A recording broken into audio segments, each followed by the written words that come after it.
In the Future Radio. I'm your host, Brother Michael Imhotep. It is Sunday, May 23rd, 2021, and we are live. Hope everybody's doing well today. Well, it's been a very busy weekend. I taught my online class yesterday, Ancient Kemet, the Moors, and the Maafa, Understanding the Transatlantic Slave Trade, what they didn't teach you in school. Our guest speaker in the class was archaeologist and cultural scientist, Sista Nubia Wardford. So we had a great class discussing the origins of ancient Kush and the African queens of Antiquity. So you can still register for the online course I teach. It's a 9-week online course. I teach it on Saturdays, 12 noon to 2 p.m. Eastern Standard Time. Visit our website, AfricanHistoryNetwork.com, AfricanHistoryNetwork.com. Right on the home page, you can register for the class. As soon as you register, you can watch this past Saturday's class. All right, so on today's show, we're going to continue our discussion dealing with the attack on the $5 billion in relief that's going to African-American farmers and farmers of color that's in the $1.9 trillion American Rescue Plan. Now, you've heard me talk about this before on the show a number of times, and we discussed it on Friday, May 21st on Roland Martin Unfiltered. I'm a panelist on Roland Martin Unfiltered, usually each Friday. And Roland interviewed the U.S. Secretary of Agriculture, Tom Vilsack, and they discussed a number of different topics, but one of the things they discussed was the $5 billion in relief. $4 billion is in loan forgiveness. And they talked about the attacks on it, but also when the funds would be released and when the loan forgiveness would begin. And Secretary Vilsack said starting in June, the loan forgiveness will begin and the farmers will start receiving some funds as well. So we're going to talk about that on today's show in the first hour. Black farmers, and what's happening is that banks are complaining about the $4 billion in debt relief, and banks are saying that if the federal government relieves these, forgives these loans early, the banks won't be able to make as much money as they should when it comes to interest payments. So the banks are asking for a bailout from the federal government, okay, which is interesting because, you know, these are a lot of wealthy people. A lot of them are Republicans. And, you know, I thought they were against socialism. But the banks are now asking for a bailout from the federal government. And they're also intimating that if the federal government goes through with the loan forgiveness, then it may make it harder for African-American farmers to get loans from these banks in the future. Okay, so we're going to talk about that. Banks fight $4 billion debt relief plan for Black farmers claiming lost profits. And the U.S. Department of Agriculture is to begin loan forgiveness to African-American farmers and non-white farmers of color. Now, this deals with a 100-year history of African-American farmers being discriminated against by the federal government, okay, being discriminated against by the federal government when it comes to getting low interest loans for their farms. We go back to the Great Depression. We can go back to the creation of the Farmers Home Farmers Home Administration in 1930 under the Herbert Hoover administration.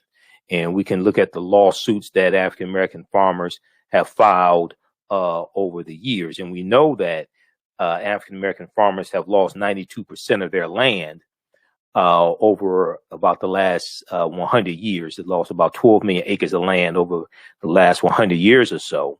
And this is largely due to the discrimination that they have suffered from the federal government.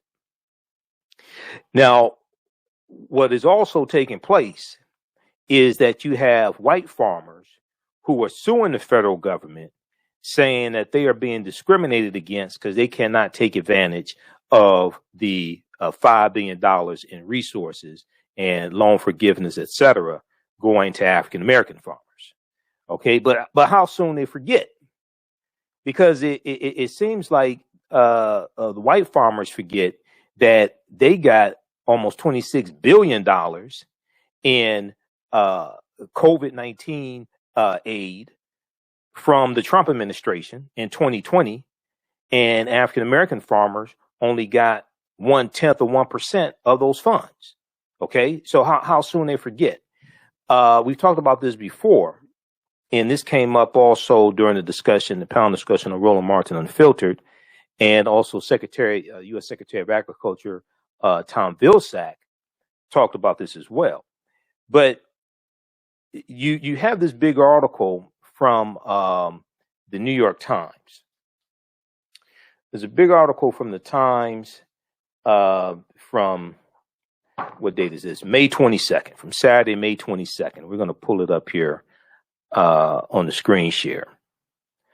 But this article from the New York Times deals with you can feel the tension. You can feel the tension was a direct quote from the article. You can feel the tension. A windfall for minority farmers divides rural America. A windfall for minority farmers divides rural America. Okay, now, just so people understand, it's not a windfall. It's not like they hit the lotto. This is to address past discrimination. Okay, so it's not like they hit the lotto or something like that. No, that's not it. African American farmers have lost 92% of their land. We've gone from 1 million African American farmers in about 1920 to about $45,000 today. So there was this huge article from the New York Times, May 22nd, Saturday, May 22nd, 2021. And I posted this on our Facebook fan page, the African History Network, yesterday. Some of you all saw it and commented on it. You can feel the tension. A windfall for minority farmers divides rural America. A $4 billion federal fund meant to confront how racial injustice has shaped American farming has angered white farmers who say they are being unfairly excluded. Is angering. They're pulling their hair out. Is angering white farmers who are saying they are being unfairly excluded. Okay. So we're going to talk about this. All this is connected, and all this deals with policy. Politics is the legal distribution of scarce wealth, power, and resources, and the writing of laws, statutes, ordinances, amendments, and treaties, their adoption, interpretation, and enforcement. Okay, politics impacts every aspect of our lives, from the water we drink to the air we breathe to the food we eat. Okay, so this ties directly into also voting, because the way you get these policies in place is by voting the right people into office. The reason why Democrats were able to get the $5 billion, the reason why Democrats were able to get the $1.9 trillion American Rescue Plan passed is because they control the House of Representatives, and it's a 50-50 tie in the Senate. And the tie-breaking vote is Vice President Kamala Harris. Because I remind you once again, I've said this numerous times before, not a single traitorous Republican in the House of Representatives or the U.S. Senate voted for the $1.9 trillion American Rescue Plan. Not one. Okay, so the reason why, and the $5 billion is in there, because of Senator Cory Booker and Senator Raphael Warnock, members of the Congressional Black Caucus. That's why the $5 billion is in there. Okay, I know Senator Elizabeth Warren supported it as well, but these were the ones who spearheaded this, getting that into the bill. So now, you know, we've been talking about this here for some time now on this show. We don't deal with gossip and a bunch of BS. We deal with real substance. If we go back to March 25th, 2021, we go back to the interview that Secretary of Agriculture Tom Vilsack did with the Washington Post. We've talked about this many times before. here as well. All this is connected. Agriculture Secretary Tom Vilsack says only 0.1% of Trump administration's COVID farm relief went to black farmers. Agriculture Secretary, who's white, by the way, for those that don't know, he's white, okay, says only 0.1% of Trump administration's COVID farm relief went to black farmers, okay? Now, why am I bringing this up? Why am I saying this? Well, the reason why I'm saying this is because when the white farmers in 2020 under Trump were getting 99% of 26 billion, and African-American farmers in 2020 under Trump got only 20.8 million, I didn't hear the same white farmers who are complaining today about discrimination. I ain't hear them complaining about discrimination back then in 2020, just a year ago. We're not talking about 50 years ago. We're not talking about 100 years ago. Okay, we're talking about last year. Now this is, so you got to go read this article. Okay, go read this article here from the Washington Post, May 25th, 2021. The distribution, let's back up a little bit. In an interview with the Washington Post, U.S. Secretary of Agriculture Tom Vilsack, for the first time, noted the extent to which the Trump administration's response to the coronavirus pandemic exacerbated existing disparities across the American economy. Okay. Once again, this is an example of how elections have consequences. So the people that tell you don't vote, they're full of sugar, honey, iced tea. They have no clue what they're talking about. The distribution of coronavirus relief increased those gaps, he said. The distribution or maldistribution of coronavirus relief increased those gaps. Of those who identified their race or ethnicity, black farmers only received 20.8 million, 20.8 million of nearly $26 billion in 2 rounds of payment under the coronavirus food assistance program announced by the Trump administration last April. That would be April 2020. Okay. Well, why are you bringing that up? That's in the past. We ain't supposed to talk about the past. We're supposed to do like Luther Vandross and talk about here and now. Because isn't that what you hear a lot of Republicans say? Oh, that's in the past. Like when it comes to the January 6th insurrection. Oh, that's in the past. Let bygones be bygones. They want to deal with Luther Vandross here and now. But wait a second. The same white farmers who are complaining about discrimination weren't complaining about discrimination just a year ago when they got 99% of $26 billion and the African-American farmers got 1/10 of 1%. They weren't talking about discrimination then. So you have to sit back and just listen to them and how stupid they sound. Let's look at this article once again. May 22nd, 2021, Saturday, May 22nd, 2021. A $4 billion federal fund meant to confront how racial injustice has shaped American farming has angered white farmers who say they're being unfairly excluded. But they weren't angry in 2020 when African American farmers were excluded out of 26 billion and got 1/10 of 1%. White farmers have benefited from policies from the federal government for the past 100 years. They weren't crying discrimination.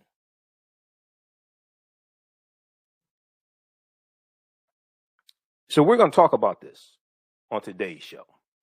Politics is the legal distribution of scarce wealth, power, and resources. The writing of laws, statutes, ordinances, amendments, and treaties, their adoption, interpretation, and enforcement. But also, racism is a system of advantage and privilege distributed based upon race, which comes out of the ideology of European white supremacy. So then you have, now this is connected.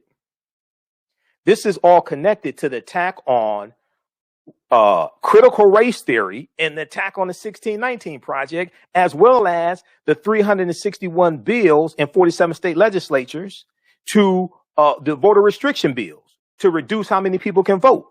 So they're trying to reduce the chances of policies like this being put into law to benefit African Americans and non-white people. We'll deal with all this on the other side of the break. Listen to the African History Network show right here on 910 AM Superstation, the Future Radio. I'm Michael Imhotep. We'll be back in a few minutes. Welcome back to the African History Network show right here on 910 AM, the Superstation, WFDF. I'm your host, Brother Michael Imhotep. It is Sunday, May 23rd, 2021, and we are live. Hope everybody's doing well. Call-in number is 313-778-7600 is the call-in number. 313-778-7600 is the call-in number if you have a question or comment. Right in the first segment of the show, I was just setting up the topics we're going to discuss today, and we were talking about African-American farmers once again and how banks are fighting the $4 billion in debt relief that's going to go to African-American farmers. This is part of the $1.9 trillion American Rescue Plan that no Republicans in the House or Senate voted for. Okay. And you have banks claiming that they're going to lose interest payments, and this is going to hurt profits overall and hurt their investors. Then you have white farmers who are complaining. Now, they weren't complaining in 2020 when they got almost $26 billion in aid from the Trump administration, COVID-19 aid from the Trump administration. They were complaining then. But now, and you read this huge article here from the New York Times, May 22nd, 2021, entitled, "You Can Feel the Tension. A Windfall for Minority Farmers Divides Rural America." Now, once again, this is not a windfall. They didn't hit the lotto. They lost land. Okay. They were victims of discrimination. A $4 billion federal fund meant to confront how racial injustice has shaped American farming has angered white farmers who say they are being unfairly excluded. Okay. So we're going to talk all about this, and we dealt with this also Friday, May 21st, 2021 at Roland Martin Unfiltered. All right. Now, also on today's show, we'll discuss UNC, University of North Carolina, Chapel Hill. They are withholding a tenured professor position from Nikole Hannah-Jones, the journalist who spearheaded the New York Times 1619 project, because of conservative backlash. The conservatives are attacking the 1619 project, and we see states are passing bills that are banning the teaching of critical race theory, banning the teaching of the 1619 project, different things like this. At the same time, conservatives are attacking, and the GOP are attacking the $5 billion in relief in the American Rescue Plan going to African-American farmers and farmers of color. At the same time, these same people are crafting bills to make it harder for us to vote so we can put policies in place that are beneficial to us. Then coming up May 30th, May 31st, June 1st, is the 100th anniversary, we're commemorating the 100th anniversary of the attack on North Tulsa, Black Wall Street, the Tulsa Race Massacre, okay? The Tulsa Race Massacre of 1921. And, you know, I have a 2.5-hour lecture I've done dealing with the history of Black Wall Street in Tulsa, Oklahoma. It's available at our website, AfricanHistoryNetwork.com, AfricanHistoryNetwork.com. I'll post a link here. There's a good article from History.com that deals with entrepreneurs who helped build Tulsa's Black Wall Street. We're going to talk about that in the second hour of the show. Entrepreneurs who helped build Tulsa's Black Wall Street. All right. So right before the break, also, I talked about the online course that I teach, Ancient Kemet, the Moors, and the Maafa, understanding the transatlantic slave trade, where they didn't teach you in school. So this is a 9-week online course that I teach, and we deal with thousands of years of history, and we deal with what led up to the transatlantic slave trade taking place also. Okay, so I do a PowerPoint presentation. We have book references, video clips, articles, guest speakers. Our speaker in yesterday was archaeologist, African-American female archaeologist, Sista Nubia Wardford. She's from Detroit. She travels to the Sudan to do archaeological digs. I had her on my show Friday. We dealt with the origins of ancient Kush and the African queens of Antiquity. It's a fantastic class. We actually ended up doing 2.5 hours of the class because Sista Nubia was on fire and I just let her go. I'm not going to tell a black woman stop talking. Is that I know when to stay in my lane, so I said, okay, go ahead. I said, you can go. Okay, I'll sit back and be quiet. Go ahead. So that's what I did. Those who were in class, they could tell you. I just let her go. So, if you go to our website, AfricanHistoryNetwork.com, right on the homepage, we have, when you scroll down, you see the information for our radio show. We're here 6 days a week. And then you can listen to audio podcasts of the shows. I'm uploading podcasts now. You can click here to read articles that I've written. We have the information here for the online course, and you see Sista Nubia there as well. Click right here to register. Next class is Saturday, May 29th, and we're going to have some other guest speakers as well. I'm going to reach out to Dr. David Imhotep again. He spoke to my class back in March, author of the book, The First Americans Were Africans, Documented Evidence. Then when it takes you to the next page here, click right here to enroll. As soon as you enroll, you can start watching the course content, okay? And then also, you can start watching the course content. We do the classes live. All the sessions are recorded. So if you miss anything, you can go back and watch it over and over again. All the sessions are recorded, and you still have access to the class even after the course is over with. So 2 or 3 years from now, you can still go back and watch the class from May and June. That's fine. Okay. All right. So look out for that, and we'll see you in class on Saturday, May 29th. But we posted a link here. You can go ahead and register for that. As soon as you register, you can start watching the content. All right, now on the African History Network show, we focus on educating, empowering, and inspiring people of African descent throughout the diaspora and around the world, because right now it's corrects wrong behavior. What you do for yourself, what you do to yourself, and what you allow other people to do to you and get away with is based upon what you think about yourself. What you think about yourself is based upon what you have been taught about yourself. What you've been taught about yourself is based upon everything you've read, heard, and seen about yourself. So when you control the radius of a man or woman's thoughts, you can control the circumference of his or her actions. You can control the circumference of his or her actions, because the mind can't do or teach what it doesn't know. Now, we deal with a number of different topics here on the African History Network show. We deal with current events in history, politics, education, economic empowerment, entrepreneurship, relationships, love, sex, health issues, and much, much more. Sign up for our email newsletter. Text the word Kemet, Kemet, to 22828 to sign up for our email newsletter. Text the word Kemet, Kemet, to 22828 to sign up for our email newsletter, or visit our website, AfricanHistoryNetwork.com, AfricanHistoryNetwork.com. All right. If you're trying to register for the class, you have any questions, email me at TheAHNShow at AfricanHistoryNetwork.com. TheAHNShow stands for African History Network. TheAHNShow at AfricanHistoryNetwork.com. But we posted the link there to register, and it's on the homepage of our website, AfricanHistoryNetwork.com. All right, I want to jump into this first story here. I've been talking about this for a number of months, and this ties directly into politics, laws, policies, and voting.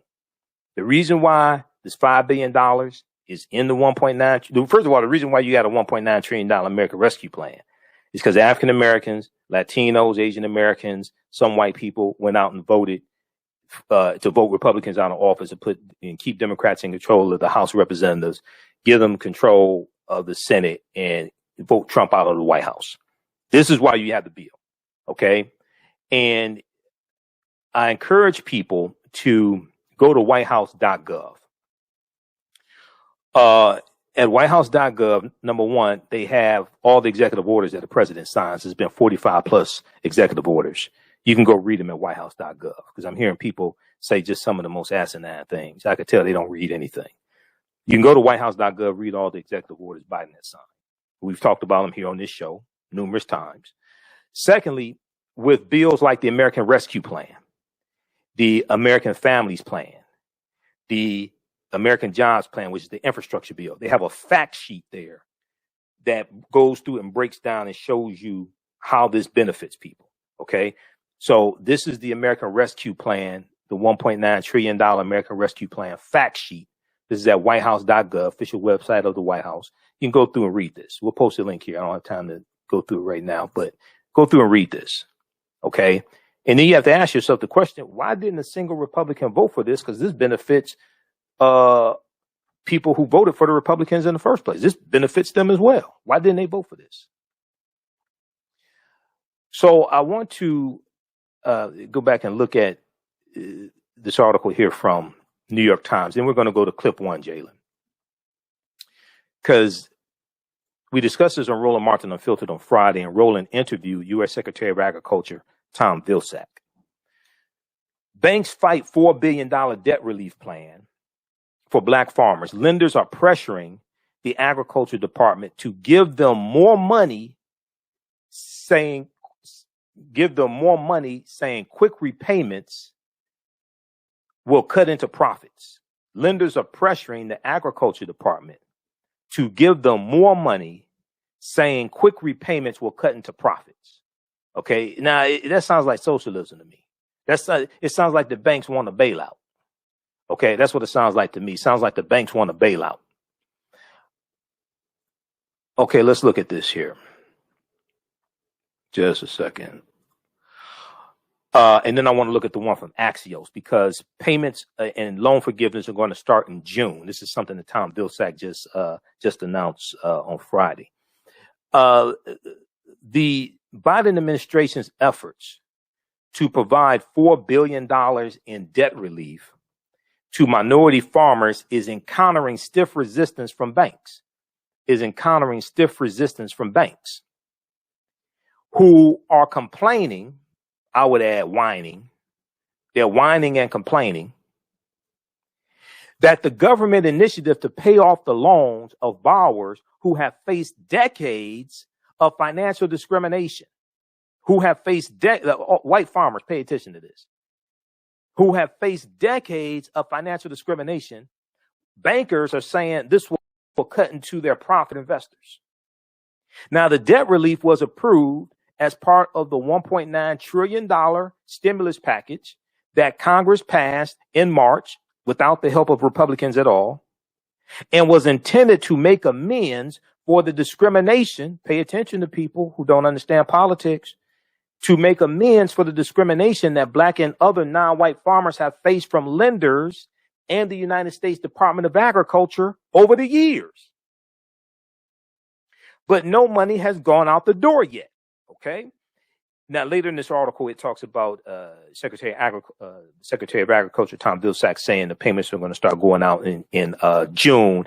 And he sent out letters to farmers. It's going to be approximately 13,000 African-American farmers, Hispanic farmers, and Asian farmers that are going to get this loan forgiveness. Instead, the program has become mired in controversy and lawsuits. In April, white farmers who claimed they were victims of reverse discrimination sued the U.S. Department of Agriculture over the initiative. Okay, now they didn't claim they were the victims of reverse discrimination in 2020 when they got almost $26 billion from the Trump administration. They didn't claim they were the victims of reverse discrimination for the past 100 years. They're claiming right now, this money here is to address decades of discrimination against African-American farmers and non-white farmers. White farmers who have had preferential treatment for the past 100 years all of a sudden have a problem. White farmers who have had preferential treatment for the past 100 years all of a sudden have a problem. If we look at there's one here from Yahoo News. Then on white farmers filing a lawsuit. Now, keep in mind, the first lawsuit was filed on Thursday, April 29th, 2021. You know what happened on Wednesday, April 29th, Wednesday, April 28th, 2021. That was the day that Senator Tim Scott delivered the rebuttal speech on behalf of the GOP, the Joe Biden's speech to the joint session of Congress. The next day, the first lawsuit was filed by white farmers. If we look at this article here from Yahoo News, white farmers sue Biden administration over loan forgiveness program. This is from April 29th, 2021. This is the next day. This is Thursday. This is the day after Tim Scott delivered the speech on behalf of the GOP. See, I keep trying to see people are being distracted by the messenger, and you're not focused on the message and the entity that crafted the message. Okay, once again, that's not the Tim Scott rebuttal to Joe Biden's speech. That's the GOP rebuttal to Joe Biden's speech. And Tim Scott delivered the rebuttal. That's how Republicans think. That follows their policy agenda. Because all you have to do is look at the policies after that. All you have to do is look at the states that are passing laws banning critical race theory and attacking the 1619 Project. It follows directly what was in that speech. People are being distracted by the messenger, and you're not focused on the entirety of the message and the consequences of the message and the policies and laws that are following the message. So, because if you look at in Tim Scott's speech, and I have it here, I want to flip over to Washington Post. If we look at this article here from the Post dealing with, which one is it here, dealing with his speech. The most important thing he said was what he said after America's not a racist country. And you have to go analyze his full 15-minute speech to really understand this. Which one is it here? We've got it. That's Tom Vilsack. Okay, hold on. I just had it. I have to pull it up. Okay, I have to pull it up. But what he said was that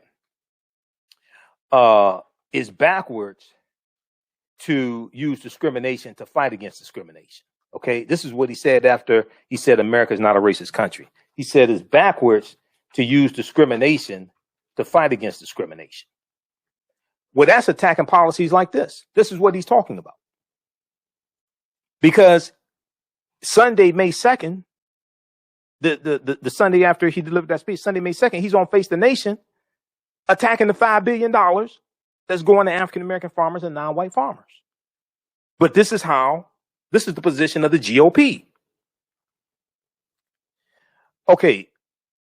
Then you have this one here from the Columbus Dispatch. We talked about this. This is from April 30th. White farmers sue seeking government loan forgiveness. White farmers sue seeking government loan forgiveness. This is from the Columbus Dispatch. A group of Midwestern farmers sued the federal government Thursday, alleging they can't participate in a COVID-19 loan forgiveness program because they're white. The group of plaintiffs includes farmers in Ohio, Wisconsin, Minnesota, and South Dakota. According to the lawsuit, the Biden administration's COVID-19 stimulus plan provides $4 billion to forgive loans for socially disadvantaged farmers and ranchers who are Black, American Indian, Hispanic, Alaska Native, Asian American, or Pacific Islander. White farmers aren't eligible, amounting to a violation of the plaintiff's constitutional rights, the lawsuit contends. They ain't say anything about the past 100 years of discrimination. They didn't say anything about the $26 billion they got from the Trump administration last year in 2020, and African-American farmers got 0.1% of 1%. They ain't meant that at all. So if we look at this piece here from Axios, this talks about the disbursement of the funds. This is from I think this is from May 22nd. I think this came out May 22nd. from Axios, May 22nd. Yeah, USDA to begin loan payments for Black other minority farmers. This is Tom Vilsack, Secretary of Agriculture. I just want to take you through this quickly. Then we're going to go to the clip from Roland Martin Unfiltered, because he interviewed Secretary Vilsack, and then we discussed it on the panel. The Department of Agriculture Farm Service Agency announced it will begin distributing loan forgiveness payments to Black and other minority farmers in June 2021 as part of President Joe Biden's American Rescue Plan. And you can read the fact sheet on the American Rescue Plan. You can read all the information about it that they have at whitehouse.gov. Now, approximately $4 billion of the COVID-19 relief plan has been allocated to help those, quote, who have faced a legacy of financial discrimination, end quote, the Atlanta Journal-Constitution. Right. White farmers have not faced a legacy of financial discrimination. Now, they had hard times. The Great Depression was hard times, yeah. But a Farmers Home Administration was created in 1930 for white farmers to give them low interest loans so they could pay the mortgages on their farms so they wouldn't lose their farms. African American farmers were largely discriminated against, and from 1930 to 1939, we lost over 200,000 farms. So, yeah, white farmers have had hard times. Yeah, we know over the past couple of years, we know the percentage of bankruptcies for white farmers have increased and percentage of suicides have increased, but it wasn't because of racial discrimination.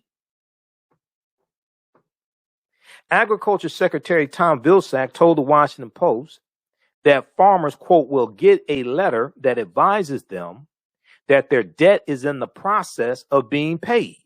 They will get a letter advising them that their debt is in the process of being paid. He added that eligible farmers will get an additional 20% of the loan as a cash payment. So they're going to pay off the rest of the loan. Okay, you're going to get the debt relief, and eligible farmers will get an additional 20% of the loan as a cash payment to cover the tax burden that comes with such large debt relief, end quote. Now, Secretary of Agriculture Tom Vilsack added he estimates the program will benefit up to 13,000 African American, Hispanic, Native American, Asian American, and Pacific Islander farmers. He said, quote, for Black and minority farmers, the American Rescue Plan could represent one of the most significant pieces of civil rights legislation in decades. That's because deep within the law is a provision that responds to decades of systemic discrimination perpetuated against farmers and ranchers of color by the U.S. Department of Agriculture. Now, you compare policies coming from Democrats at the federal level, U.S. House of Representatives, U.S. Senate, and the White House. Compare that to Republicans in the U.S. House of Representatives and the U.S. Senate. You're going to see a stark difference. Because many Republicans don't even want to acknowledge systemic racism exists. And then when you have policies like this to address it, or when you want to teach about the history of racism and systemic racism and slavery in schools, they attack that and call that racist. And they say it's going to hurt the self-esteem of white children. Quote, this debt relief is long overdue. And let me be clear, supporting socially disadvantaged farmers in rural Georgia means supporting local jobs and the local economies they are inextricably a part of. Senator Raphael Warnock of Georgia said in a statement after the USDA's announcement, because Senator Raphael Warnock fought like hell to get this into the bill, as well as Senator Cory Booker, members of the Congressional Black Caucus, if y'all don't know. Now, Senator Tim Scott is not a member of the Congressional Black Caucus. Why? Because he ain't joined. I mean, you can be a Republican and join, but he didn't do that. Senator Tim Scott did not join the Congressional Black Caucus. Some Black farmers have accused the U.S. Department of Agriculture of delaying the program, worrying it would actually not go into effect per the Atlanta Journal-Constitution, but it is going to go into effect. And Secretary Vilsack has said that, and it's going to start in June 2021. A group of white farmers sued the federal government in late April. There was a lawsuit in Wisconsin on Thursday, April 29th, Then there was a lawsuit out of Texas on Friday, April 30th, by a white farmer in Texas as well. There'll probably be more lawsuits. Secretary Vilsack said that during the last administration, Trader-in-Chief Benedict Donald, only 0.1% of the COVID relief passed for American farmers went to black farmers. Secretary Vilsack said under the Trump administration, only 0.1%, 0.1% of the COVID relief passed for American farmers went to black farmers. So all the white farmers, and we may have some listen to the show. You can feel free to call us. 313-778-7600. All the white farmers crying about discrimination. Why would you cry about discrimination under Trump when you got 99% of the 26 billion? That's what I find interesting. See, if you had been fighting for African American farmers to get some of the money and yelling and screaming and crying and filing lawsuits, okay, well, I can say, okay, well, cool, you know, I can get down with that, but not this right here. You were silent then. You were complicit. Okay, so I want to go to this interview that Roland did with Secretary Vilsack, Secretary of the U.S. Department of Agriculture, because they dealt with policies that deal directly with African Americans. Let's go to clip one, Jalen. The Department of Agriculture is clearing the way for nearly 13,000 black and other minority farmers to see thousands of dollars in loan forgiveness beginning next month. Nearly $5 billion in the American Rescue Plan is allocated for debt relief for disadvantaged farmers of color in hopes of remedying centuries of government discrimination. But the relief plan for disadvantaged farmers, touted by Georgia Senator Raphael Warnock, has been delayed for months. Today, the USDA began notifying eligible applicants that the money is now available. The new program, aimed at repairing the department's discriminatory legacy, faces backlash from white farmers who are suing the USDA to stop it. They're claiming it's reverse discrimination. Y'all, seriously? Today, I spoke with the Agriculture Secretary, Tom Vilsack, about the program, about the lawsuit, and also about his tumultuous relationship with the National Black Farmers Association. Here's our conversation. Secretary Vilsack, glad to have you on Roland Martin Unfiltered. We talked when you were Secretary of Agriculture under President Barack Obama on my old show, so glad to have you back. Nice to be back with you. Like the T-shirt. Well, I started this segment called Where's Our Money? A few years ago, I spoke to a group in Cincinnati, and I was a keynote speaker.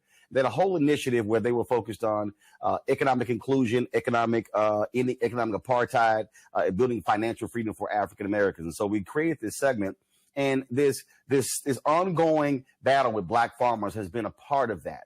$5 billion was in the American Rescue Plan, and it's not solely for black farmers. So explain to us exactly where that is. I know there's a lawsuit.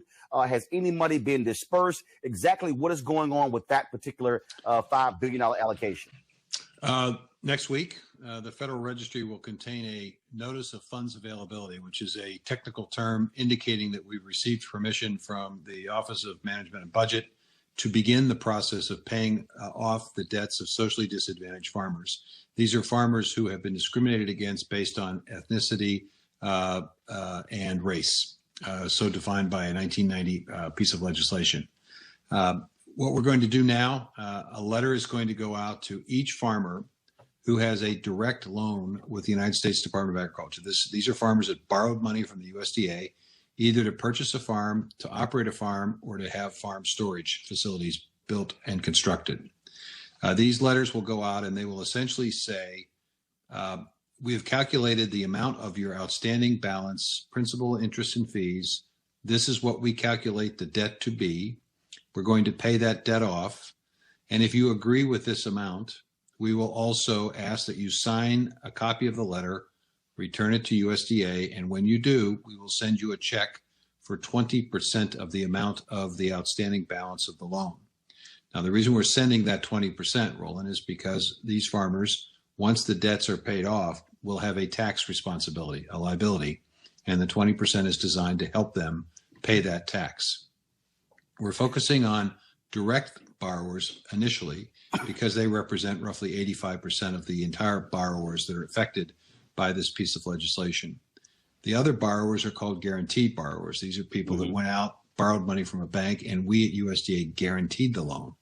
A little more complicated because you got a bank involved. We're asking banks to give us understanding of what the prepayment penalties are so we can include those in the payment to the bank so that the farmer is not responsible for paying off any prepayment penalty.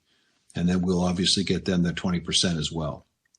One other aspect of this is we're going to provide assistance to farmers so that they understand about this tax circumstance and situation. If they're still farming, it's an opportunity for them to average their income over a 3-year period and lower the tax liability. They may need technical assistance, so we're going to encourage them to talk to their accountant or their tax preparer, or if they don't have one, to provide information about where they might be able to reach out to a community building organization that will assist them with that advice. How do you respond to a group of white farmers who filed this lawsuit who say, oh, this is unfair, this is reverse discrimination? In fact, Senator Tim Scott, the only black Republican United States senator, went on Face the Nation and criticized this inclusion as if he didn't understand the years of discrimination that black farmers have actually faced from the federal government. I would tell the good senator to read this book. It's a wonderful book that basically charts and indicates the history over a 100-year period of the way in which the Department of Agriculture operated to exclude and to prevent or to limit access to programs for black farmers and socially disadvantaged farmers. So for a period of 100 years, things have been skewed against these socially disadvantaged producers. And the result is a gap has existed between those producers and white producers who had the full array of benefits at USDA. What is that gap? Well, white producers were able to grow their farms. They were able to increase the size of their farms, be able to purchase better equipment, put their crop in the ground in a more timely way so their yields were greater. How does that impact and affect things today? Well, it creates a gap between those who had full access and those who didn't. How do I know there's a gap? Well, when we did COVID relief and we made payments to farmers, about 25% of those farmers were self-identified as either white, black, Hispanic, whatever. Of that 25% universe, white farmers received $5.5 billion of relief. Black farmers received $20 million of relief. Wow. It's a significant gap there, right? So this program isn't taking anything away from anyone. It's simply providing a resource to begin a first step in closing that gap. The second step is to take the additional resources from the American Rescue Plan and begin a process of figuring out how better to provide technical assistance to socially disadvantaged producers so they access more programs at USDA, filling that gap in. How do we provide more market access, create market opportunities for these farmers so that they actually have a profitable venture? That closes the gap. And how do we also address the issue of land access so they are able to grow their farms over time? Now, part of that is the heirs property issue. As you know, the title to farms can sometimes be difficult based on the fact that many black farmers didn't have wills. And so over a period of time, their land became fractionally owned by a lot of folks. Well, we're now going to set up a process where we'll allow folks to clear the title, if you will, of that land, which will also make more programs available to folks. So the whole goal here is to try to begin the process over time to fill the gap and to make sure that USDA is a department that's available to all producers, not just a select few. I would also say what's important to say to Senator Tim Scott and these white farmers who are complaining. Also, you have white nationalist Stephen Miller, who's also whining on Fox News about this, is that these white farmers have benefited billions of dollars from taxpayer money. Black folks also pay taxes. Black folks have been investing in this. And so this whole notion that somehow black farmers are getting a leg up, the numbers don't lie. Okay, we're gonna pause it right there. We're coming up on a break. You listen to the African History Network show right here on 910 AM, the Superstation of Future Radio. And that was an excerpt of Roland Martin interviewing U.S. Secretary of Agriculture Tom Vilsack on Roland Martin Unfiltered. We'll deal with this on the other side of the break, and I'll let you hear what I said when I was on Roland Martin Unfiltered when we went to the panel discussion. We'll be back in a few minutes. Division of Adele Media. The views and opinions expressed on any program are those of the producers and or the persons appearing on the program and do not necessarily reflect the views and opinions of 910 AM Superstation or Adele Media. Welcome back to the African History Network show right here on 910 AM Superstation and Future Radio. I'm your host, Brother Michael Imhotep. It is Sunday, May 23rd, 2021, and we are live. Hope everybody's doing well. All right, share this broadcast on social media platforms. Invite your friends to tune in also. Be sure to, we posted the link here. Be sure to register for the online course that I teach, Ancient Kemet, the Moors, and the Maafa, Understanding the Transatlantic Slave Trade, what they didn't teach you in school. And we deal with thousands of years of history, and we deal with what led up to the transatlantic slave trade taking place. Okay. We teach the class on Saturdays, 12 noon to 2 p.m. Eastern Standard Time. And we do the classes live. All the sessions are recorded. You can go back and watch them over and over again. So we had a great class on Saturday, May 22nd with African-American female archaeologist, Sista Nubia Wardford. We dealt with the origins of ancient Kush. We dealt with the African queens of Antiquity. We talked about the Kandakis. We talked about African queens like Amana Shikito. In Nubia, Ta-Nehisi. Okay, so it was a great class. All right, I want to go back. We're going to continue here. We were talking about the plight of African American farmers, and you've heard me talk about this actually for a few years now, going back to about 2018. We talked about the African American farmers in Memphis, Tennessee, who were alleging they were sold defective soybean seeds by a seed company, and the soybean seeds did not yield the amount of bushels of soybeans that normal soybean seeds would yield, and they were alleging this was an attempt to steal their land. We know African American farmers have lost 92% of their land over the past 100 years. They lost about 12 million acres of land. So this deals with the $5 billion in debt relief for African-American farmers and farmers of color that are in the $1.9 trillion American Rescue Plan. And the reason why it's in there is because of people like Senator Raphael Warnock, Senator Cory Booker, okay? And because African-Americans, Hispanics, Asian Americans went out and voted and put Democrats in control of the House of Representatives, the U.S. Senate, and the White House. Because no Republican, once again, I can't stress this enough, no Republican in the House of Representatives, and there's 200 of them, no Republican in the House of Representatives or any of the 50 in the Senate voted for this bill. And this bill even helps Republicans that voted to put these Republicans in office. So we're going to go back to this here. If you read this article from New York Times, now this one is from May 19th, 2021. Banks fight $4 billion debt relief plan for black farmers. Banks fight $4 billion debt relief plan for black farmers. Okay. Lenders are pressuring the agriculture department to give them more money, saying quick repayments will cut into profits. Now, begging the government to give them more money, I mean, I thought that was socialism. You know, that's what they say it is when we want something. They say, oh, it's socialism. Now the banks, the billionaires, these multimillionaires, billionaires, now they want a bailout from the banks. They want a bailout from the government. Okay. When we want something, it's called socialism. Just watch that. Okay. So we all, also, I was sharing with you the interview that Roland Martin did with Secretary of Agriculture Tom Vilsack on Roland Martin Unfiltered from Friday, May 21st, 2021. I was a panelist on that show. I'm a panelist each Friday on Roland Martin Unfiltered. So we discussed it after the interview.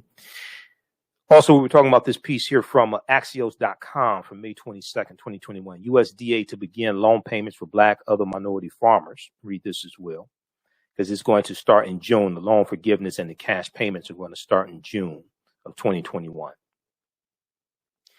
All right. I want to go back to this interview here so we can finish this up. Okay, let's go back to clip one, Jalen. No. There's no question about this, and it's important for folks to understand. In the past, there have been specific acts designed to compensate individual farmers for specific acts of discrimination that were directed at them personally. The Pigford cases, for example, the Keepseagle case for Native Americans, the Hispanic and Garcia and Love cases for Hispanic and women farmers. But in this circumstance, this situation is not about individually compensating individual farmers for discrimination. It's about a reflection that as a group, Black farmers, Hispanic farmers, Native American farmers, men and women both, have been discriminated against over a period of time, and their capacity to access programs at USDA has been limited. And because of that, over a period of time, as a group, they've had fewer opportunities to expand, fewer opportunities to be profitable. And so this is really designed to respond to the cumulative effect of discrimination, as opposed to a specific act of discrimination. And it's real, and I think it's reflected in the COVID money, $5.5 billion versus $20 billion.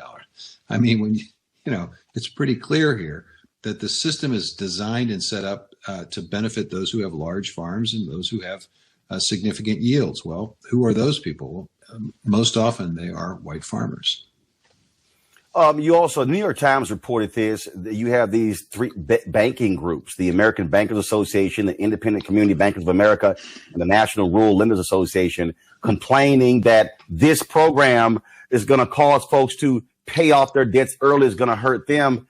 Black farmers, we've seen a dramatic decrease in the land of black farmers. We've seen what they have to deal with. And now you got these banking groups whining about them getting relief. Well, here's what's really interesting about this. Banks, as you know, put into the contract, into the loan, a prepayment penalty. It basically says, look, if you're going to pay us off early, you're going to have to pay us more money. You're going to have to pay us 3% of the loan, or 4%, or 5%. That prepayment penalty is calculated by banks to make up whatever theoretical loss they may incur by having the loan paid off early. That number one. We're going to pay the prepayment penalty, we meaning the USDA. Farmers are not going to pay it.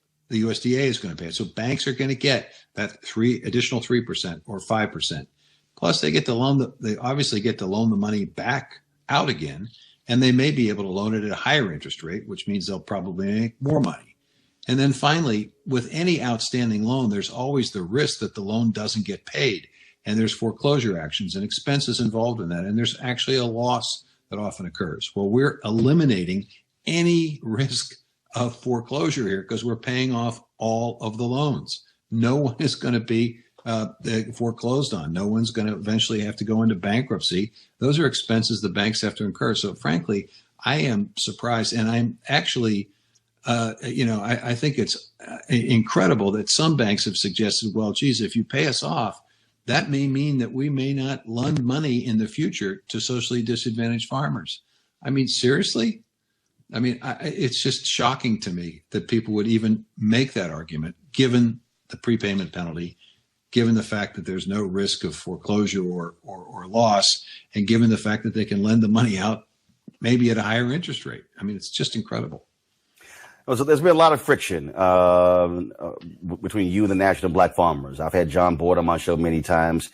They were very adamant against you being reappointed as Secretary of Agriculture. How have y'all come together, sat down to mend the relationship, build a relationship, repair a relationship in order to move forward? And what are you also doing to go through the Agriculture Department and deal with the systemic racism, because look, you control a significant budget, a huge budget, and the USDA goes way beyond just farms. A lot of people have no idea about that. And so, what are you doing to ensure that we're seeing Black economic social justice take place in the USDA? So first, the relationship with the Black Farmers Association, and also your plans to revamp this department and really make it accessible to African Americans. Well, I have been in touch with John Boyd, as I was during the previous Obama administration, and we actually worked collaboratively together on the Pigford settlement. We were working together to get more money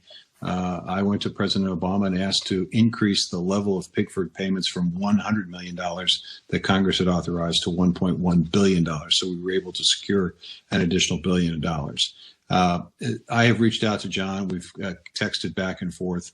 Dwayne Goldman, who is the first ever senior advisor for racial equity in my office, directly reports to me, has also been in touch with Mr. Boyd.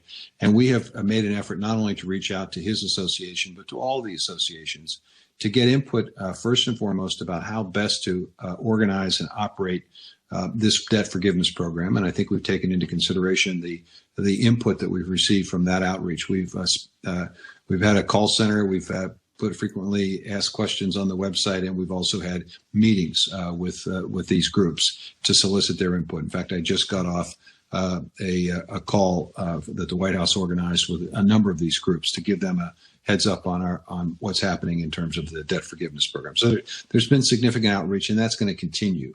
Now, why is it going to continue? For two reasons. One, the President of the United States, President Biden, has directed every department to do an internal investigation and review of the services, the benefits, the procurement practices, to determine whether or not there indeed exist systemic barriers, and if so, to remove those barriers and to improve the services, the benefits, the procurement, to make sure that we are treating everyone fairly and equitably. So there's an internal review process. We have working groups that have already been set up that are already beginning that work across the board. As you say, we have quite a number of mission areas, so it's going to be a complete review internally. But we're going to go one step further. Congress has instructed us to create an equity commission. This is a commission that has to be set up according to congressional rules. So we are in the process of finalizing the charter for that commission. We will then open it up for nominations for people to serve in that commission. And those folks will be experts who will look at USDA from the outside in. So we have an internal process of review. We also have an external process. And the expectation is both of those processes will identify barriers and problems and be able to make a set of recommendations. And then we'll go through the process of figuring out how best to implement those recommendations. So at the end of the day, we have a USDA that is far more fair and equitable to everyone. That's the goal. The second piece of this is to make sure that our senior executive team, our leadership team, is reflective of the diversity that we represent at USDA, the diversity that we serve at USDA. And so if you take a look at our appointments, Dr. Jill Bernal, first African-American woman to serve as deputy of the Department of Agriculture, former commissioner in Virginia of Agriculture and Consumer Services, someone who has a historic Black college background, so she has connections to that important universe that we want to work with. So that is a representative of many appointments that we're making that reflect a commitment to diversity and inclusion. So between our senior executive staff, our internal review and our external review, and our outreach efforts generally around the debt relief efforts, all of that, I think, reflects a genuine good faith effort to try to get things right at USDA. And then finally, we do have the additional money in the American Rescue Plan that basically directs us to figure out ways in which we can improve access to technical assistance, market access, and land access. And we'll be implementing that effort over the course of the next 6 to 8 months. Last thing I would say as a part of that, might be a little bit selfish, but I've been, as a part of this segment, really also pressing the Biden administration to deal with the issue of equity when it comes to also media advertising. There was a survey done 3 years ago. The federal government spent $5 billion over 5 years, and only 1% with the Black-owned media. And so I would also say, as a part of that, you also look at the folks who handle the advertising for the USDA, who has that contract to ensure that they're also doing the exact same thing, and that is working with Black-owned media, because we see the exact same problem. So what Black farmers have been dealing with, we in Black-owned media have been dealing with, not only in major corporate America, but even with the federal government. We did that in the last time I was secretary, and that's a very good suggestion. And it goes to President Biden's direction for us to take a look at our procurement practices. He is very, very serious about this, and he recognizes the importance of making sure that we're equitable across the board. All right. Secretary Tom Vilsack, I appreciate it. I look forward to having you back. Take care. So, folks, you heard me reference Senator Tim Scott on Face the Nation. He was on May 2nd, and this is what Senator Tim Scott, the only black Republican U.S. Senator from South Carolina, had to say about that money in the bill for black farmers. Listen to this nonsense. When you say one side is talking about taking from one side to the other, I mean, this is, people pay taxes, and there's an argument that the taxes that are paid should go to communities that we've seen, especially under COVID-19, have been disproportionately affected, and that's laid bare a lot of the inequities. So you're not saying that making sure that there's money that goes to those black communities is a bad thing. Well, John, let me say it differently. When you pass a COVID package with $2 trillion of spending, and in your package you hide in there, if you are a black farmer, we will give you resources, but if you are a white farmer, you're excluded from those same resources. That's taking from one to give to the other. It's one of the reasons why in the 1990s, the USDA had to pay out the Pickford settlements to black farmers for taking from them to give the white farmers. So we're going to reverse that and call that a way of creating fairness in our country? That doesn't really work. Let's go to my panel. Bernarda Villalona, senior trial counsel at Joey Jackson Law Firm. Michael Imhotep, host of the African History Network. Brittany Lee Lewis, political analyst. Brittany, I want to start with you. It really pisses me off when I play that soundbite of Senator Tim Scott. You heard Secretary Vilsack lay out the billions that went to white farmers in the last 4 years, but actually the last 50 to 100 years, and how black farmers got screwed. And all of a sudden, money gets put in a bill to rectify the problem, and he's like, well, it's not fair. I'll take your money away from white farmers. And it's like, damn. So the white farmers got $50 billion. Now disadvantaged farmers got to share $5 billion. And the white folks, well, can we get a piece of that too? And to have Senator Tim Scott sitting there saying that BS, I mean, that's just pathetic. I mean, Roland, I feel like it's very on brand for our buddy Senator Scott, very on brand for him. And like you said, the U.S. Secretary of Agriculture laid it out, plain as day regarding the historical inequalities that black farmers have faced. And, with Senator Scott, I'm like, is this man really that dense, or is it just truly, to live up to his image and his role, in the GOP? Because it literally doesn't make sense. He cannot be that dense. The thing here that just really just chaps my hide, Bernarda, is that these black farmers, I'm talking about the numbers. We used to have 1 million black farmers, is down to 40,000 in this country. Mm-hmm. The land we own has gone down dramatically. They have documented, confirmed racism for decades in USDA. And here the people watching have to understand. USDA has the second largest budget behind the Pentagon. Folks, number two. And Bernardo, the thing is, that people also don't realize, the USDA has the largest federal bank out of any department.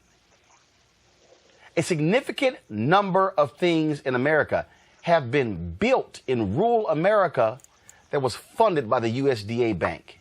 So white farmers have used the Department of Agriculture, taxpayer money, as their personal piggy bank.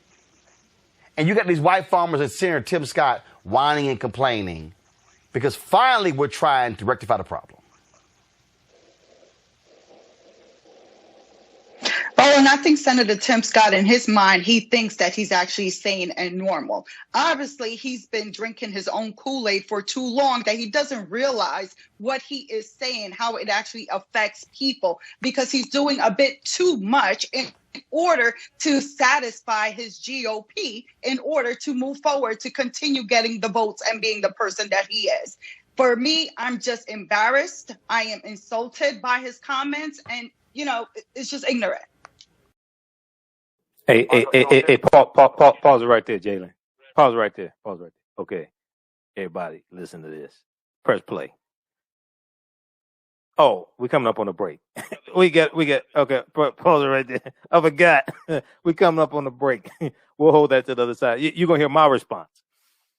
We're coming up here on a break. You listen to the African History Network show right here on 910 AM, the Superstation Future Radio. I'm Michael Imhotep, and we'll go to the phone lines also when we come back from the break. We'll be back in a few minutes. Welcome back to the African History Network show right here on 910 AM, the Superstation, the Future Radio. I'm your host, Brother Michael Imhotep. It is Sunday, May 23rd, 2021. And we are live. Calling numbers 313-778-7600, 313-778-7600. To call in them if you have a quick question or comment. We're talking about the attack by white farmers and now also banks on the debt relief for African American farmers. It's in the $1.9 trillion American Rescue Plan. There's $4 billion set aside for debt relief. There's a big article from the New York Times that deals with this that we talked about earlier in the show. And then there's another one, there's one dealing with, from the Times, dealing with the $4 billion. And we're going to pull that one back up. Then you have, this one right here. Banks fight $4 billion debt relief plan for black farmers. Banks fight $4 billion debt relief plan for black farmers. And I just shared with you the interview that Roland Martin did with U.S. Secretary of Agriculture Tom Vilsack, where they discussed all these issues, as well as when the payments, when the debt relief would start, the loan forgiveness for these loans. And it's going to start in June. And cash payments are going to start also going to African American farmers, Hispanic farmers, and Asian American farmers. Read this article here from the New York Times from May 19th, 2021. Banks fight $4 billion debt relief plan for black farmers. Lenders are pressuring the Agriculture Department to give more money, saying quick repayments will cut into profits, Then also there was the article from the New York Times from, I think this was May 22nd, 2021. It was a big article. You can feel the tension. Quote, you can feel the tension, end quote. A windfall for minority farmers divides rural America. This deals with how some white farmers are jealous and crying foul and crying reverse discrimination and all types of nonsense like this for the loan forgiveness for African American farmers and non-white farmers. But these same white farmers were silent when they got almost $26 billion from the Trump administration, and African American farmers got 0.1%. Okay, they were silent. Now, if white farmers were involved in, lawsuits on behalf of African American farmers, and back in 2020, and saying is wrong to discriminate against African American farmers and lock them out of this $26 billion, and they're only getting 0.1%, and white farmers were saying Black Lives Matter and all this stuff. Okay, well, if there was reciprocity, I could understand it. But no, it's not reciprocity. You're just greedy and you're crying and you're whining. The Secretary of Agriculture, Tom Vilsack, March 25th, 2021, when he was interviewed by Washington Post, he said that only 0.1% of Trump administration's COVID farm relief went to black farmers.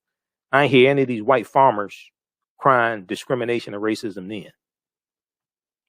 So we discussed this on Roland Martin Unfiltered after Roland interviewed the Secretary of Agriculture. And we're going to go back to this clip here because this was my response. Let's go back to this, Jalen. Michael Imhotep, your thoughts? Yes. Well, brother, I've been talking about this, man, for a few months now. And, on my show, I shared the May 2nd interview that Tim Scott did on Face the Nation. This ties, I cannot stress this enough, Roland, this ties directly into the GOP rebuttal speech that Tim Scott gave Wednesday, April 28th. Because in that speech, right after he said America is not a racist country, the next thing he said was it's backwards to fight discrimination with different types of discrimination. And the $5 billion that he attacked on Face the Nation, this is how Republicans think. This ain't just Tim Scott. I understand you playing that segment. You have to understand, this is how Republicans think. Senator Lindsey Graham has been attacking the $5 billion, calling it racist and calling it reparations. He was on Fox News attacking this. So I'm glad you did the interview with Secretary Vilsack. I'm glad also they're going to focus in on heirs property, because I've been studying the ways that African-American farmers have lost their land, 12 million acres of land over the past 100 years. And heirs property is one of the ways that was used to steal our land, as well as over assessing the tax liabilities on these lands as well, brother. So this is an example of how elections have consequences. I can't stress this enough. And lastly, Roland, not a single traitorous Republican in the House of Representatives or the U.S. Senate voted for this $1.9 trillion American Rescue Plan that has the $5 billion in it going to farmers of color. All right. Pause right there, Jalen. Pause right there. Okay. And go back and read this article in its entirety from the Washington Post, April 29th, 2021. Senator Tim Scott's comments on race ignited fiery debate. Go read that entire article. Go watch the entire almost 15-minute rebuttal that Tim Scott did. Because as I've been saying for weeks now, that was the GOP rebuttal, which really lays out their policy platform. And all you have to do is watch the policies, watch the bills that are being signed, watch what's coming out of state legislatures in Idaho and Texas and places like this. Watch them attack critical race theory. Watch them attack the 1619 Project. And what Tim Scott also said was in the speech, he talked about what was taught in schools. And he said 100 years ago, kids in classrooms were taught the color of their skin was their most important characteristic. And if they looked a certain way, they were inferior. Today, kids again are being taught that the color of their skin defines them. And if they look a certain way, they're an oppressor. This directly attacks critical race theory and directly attacks the 1619 Project. Oh, that speech that was given was not the Tim Scott speech. That was the GOP rebuttal to Joe Biden's speech to a joint session of Congress, which is a roadmap for the GOP, their ideology and their policies. This is why they have to be stopped. When you see stuff like this come out of Oklahoma, for instance, okay? Now, this is from March 10th, 2021. Let's pull this one up. First, let me show you this one. During the break and during the interview, I pulled up some different articles here. This one we talked about back February 2nd, 2021. We are facing extinction. Black farmers in steep decline. Okay, I talked about this on this show when this article came out. No active Black farmers are left in a historic Kansas community where hundreds migrated a century ago to escape racism and poverty. Okay, then various executive orders coming out of the Biden administration we've talked about here on this show. We don't deal with gossip and Oprah and Gail and Jada Pinkett Smith and all that. We don't deal with all that BS. We don't have time for that. Okay. We deal with like substance here. Go to whitehouse.gov and read the executive orders. Okay. Let me just show you a few of the things that we've talked about here over the past few months. This is the fact sheet. President Biden to take action to advance racial equity and support underserved communities. This references to what Secretary Tom Vilsack said in the interview. This is from January 26, 2021. How many people have read this? How many people didn't know this existed? It's from January. He was sworn in January 20th. There were 10 executive orders that he signed January 20th. We've talked about that here on the show. This was January 26th. Go read this.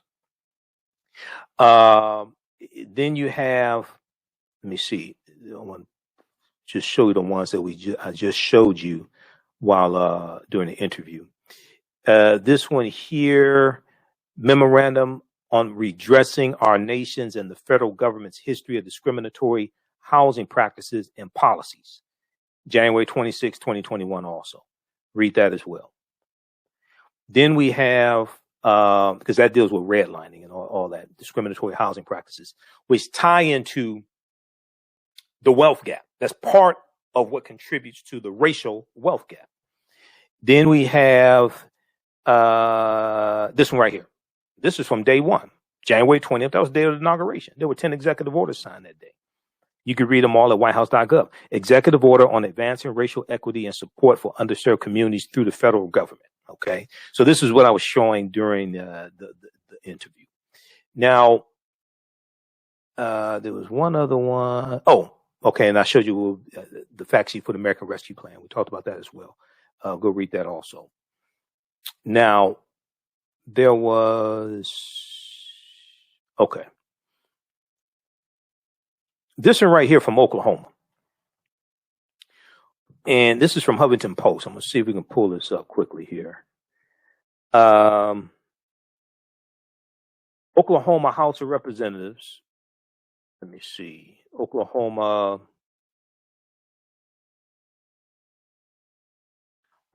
House passes bill to give immunity to drivers who hit riders.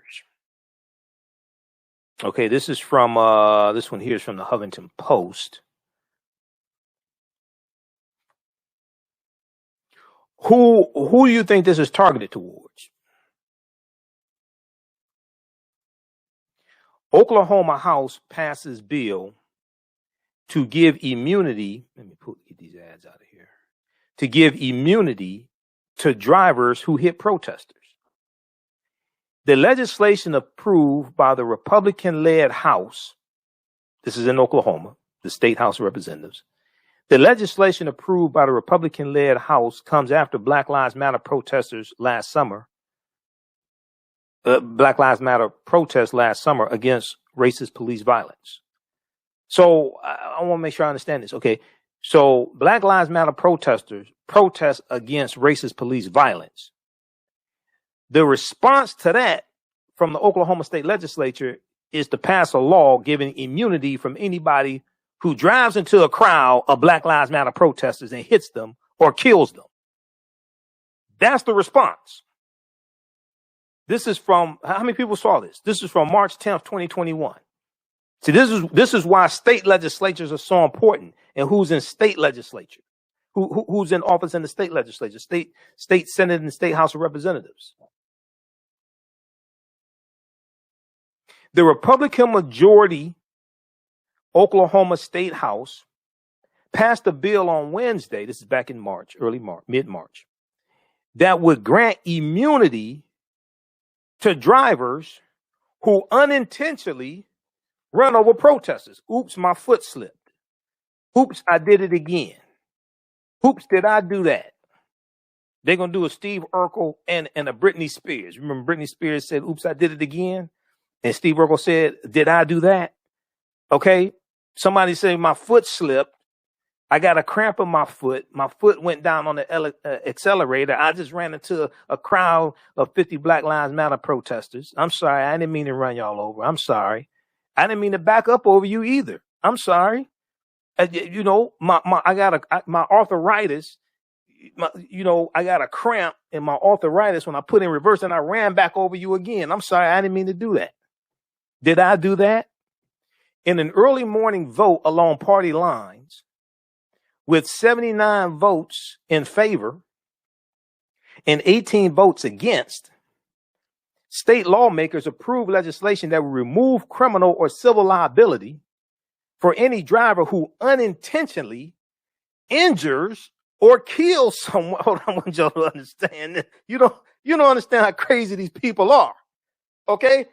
Who unintentionally injures or kills someone while fleeing from a riot, as long as they have a reasonable belief that fleeing would protect themselves from harm.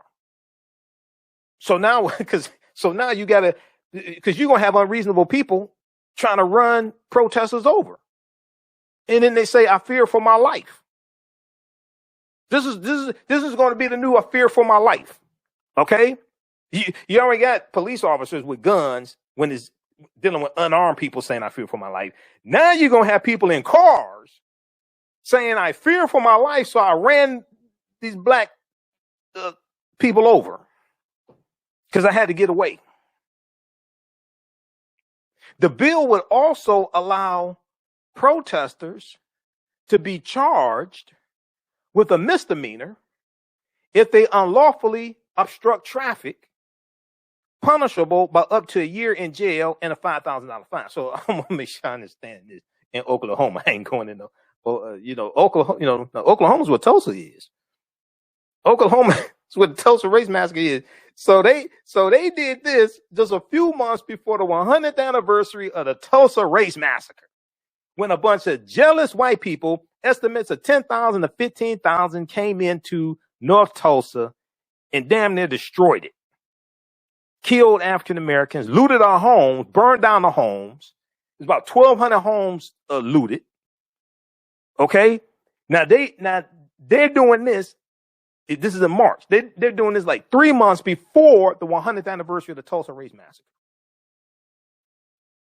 The bill would also allow protesters to be charged with a misdemeanor if they unlawfully obstruct traffic, punishable by a year in jail and a $5,000 fine.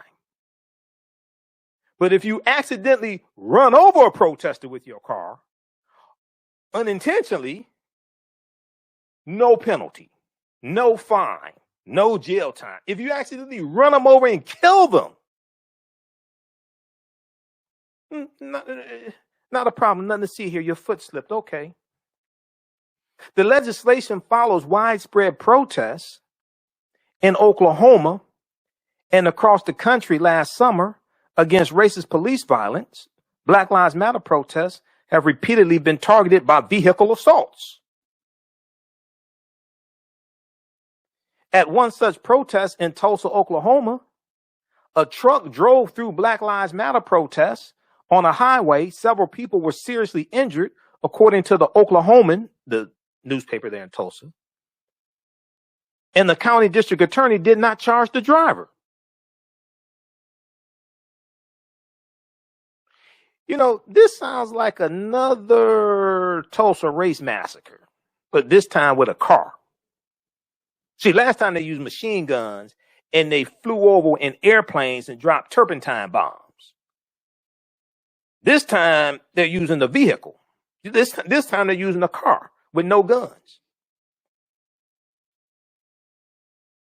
Democratic State Representative Monroe Nichols, who is African American, told his fellow lawmakers that he doesn't want to have to tell his 12-year-old son that the Oklahoma House, quote, made it so that folks who may advocate for people who look like him can be run over with immunity, end quote. The bill now heads over to the Republican majority state Senate. Check out this article here from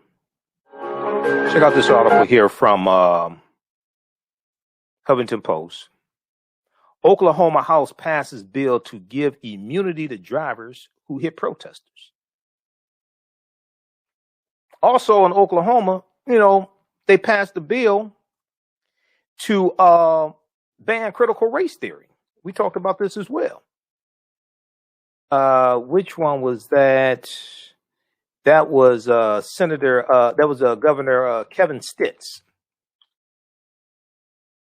And he just got removed from the commemorative 100th anniversary committee for the Tulsa race massacre because he signed that bill into law. They removed him from the committee. We talked about that here on the show. Let me see something here. It was, let me try to pull this up quickly here. So you have all this taking place and the attack on the 1619 project. We're gonna go to that second clip dealing with Nikole Hannah-Jones and the 1619 project in just a second here, Jalen. So if we look here, ABC News reported Oklahoma governor signs ban on teaching critical race theory. This was May 7th, 2021. Oklahoma governor Kevin Stitt, Republican, of course, signs ban on teaching critical race theory. Oklahoma public school teachers will be prohibited from teaching certain concepts of race and racism under a bill signed into law by Governor Kevin Stitt. Oklahoma public school teachers will be prohibited from teaching. Okay, the GOP-backed bill prohibits teaching of so-called critical race theory. Quote, now more than ever, we need policies that bring us together, not rip us apart. Governor Kevin Stitt said in a video statement on Twitter, as governor, I firmly believe that not 1 cent of taxpayer money should be used to define and divide young Oklahomans about their race or sex. That is what this bill upholds for public education. Now, the state house author of the bill, who's Moor Representative Kevin West, said he's heard reports of students being taught that because they are a certain race or sex, that they are inherently superior to others or should feel guilty for something that happened in the past. Among the concepts that would be prohibited are that individuals, by virtue of race or gender, are inherently racist, sexist, or oppressive, whether consciously or unconsciously. Read the rest of this article here. See, this is what got him. This is what got little Kevin kicked off the 100th anniversary committee for the Tulsa race massacre. So we have this taking place. Then we see that when it comes to Nikole Hannah-Jones and the 1619 Project, conservatives are attacking the 1619 Project. Now, you know, I've talked about it before, and it is flawed. I wouldn't attack it. I wouldn't say you can't use parts of it to teach history from. You saw the 2-hour interview I did with Dr. Darrell Scott, history professor at Howard University. And we dealt with the myth that the 13th Amendment is tied to mass incarceration, and is not. The 13th Amendment is based upon the Northwest Ordinance of 1787. Has nothing to do with mass incarceration or anything like that. That's a total misunderstanding. He traced that myth back to a prisoner in California in the 1960s named Lee Wood, who appears he was the first one to push this notion out here and make the correlation between the 13th Amendment and mass incarceration, all this nonsense. Go listen to the full 2-hour interview that I did with history professor at Howard University, Dr. Darrell Scott. It's at our Facebook fan page, The African History Network, The African History Network, and my YouTube channel, Michael Imhotep. So you have the attack on the 1619 Project, and you have various states who are passing laws that are restricting what can be taught about the history of slavery. And this also ties into the attacks on critical race theory as well. So there's an article from Washington, from NBC News. UNC withholds tenure for 1619 Project journalists after conservative backlash. Okay. So conservatives are complaining that Nikole Hannah-Jones was going to be offered a tenured professorship at the University of North Carolina, Chapel Hill's journalism school, and they complained and blocked it. Now, she's more than qualified to be a professor in the journalism department, okay? This is not the history department. This is the journalism department. I want to pull up this article here from NBC News, because all this is connected. This is connected to the laws, the policies. This is connected to them fighting over what's going to be taught in schools. And then on tomorrow's show, we're going to do this big story.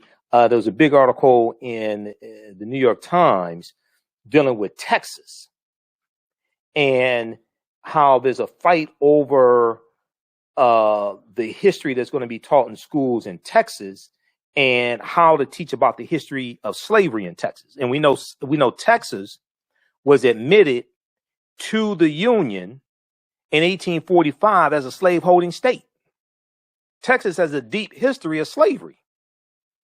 Okay, so there's a fight over this going on in Texas right now. But if we look at this article here from NBC News, UNC withholds tenure for 1619 Project journalists after conservative backlash. Okay, UNC Chapel Hill's Board of Trustees did not approve tenure for Nikole Hannah-Jones, which a report claims was due to conservative pressure against the decision. So the 1619 Project has faced backlash. Now, some criticism has been legitimate, critiquing it, and it caused the 1619 Project to adjust a certain stance dealing with, historical claims. Okay, that's understandable. I am for legitimate critiques of it, but not this nonsense.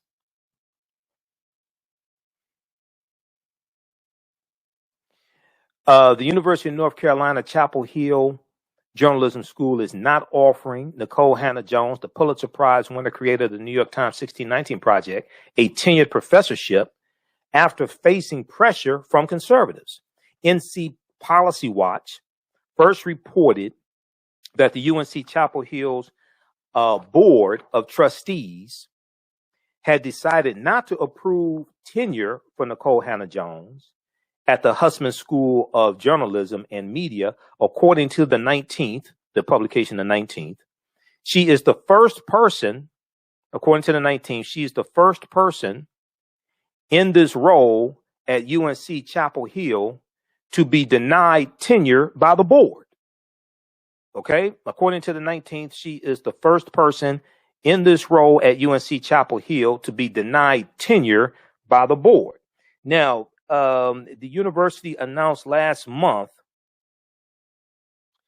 that Nikole Hannah-Jones would join the school as the Knight Chair in Race and Investigative Journalism in July 2021.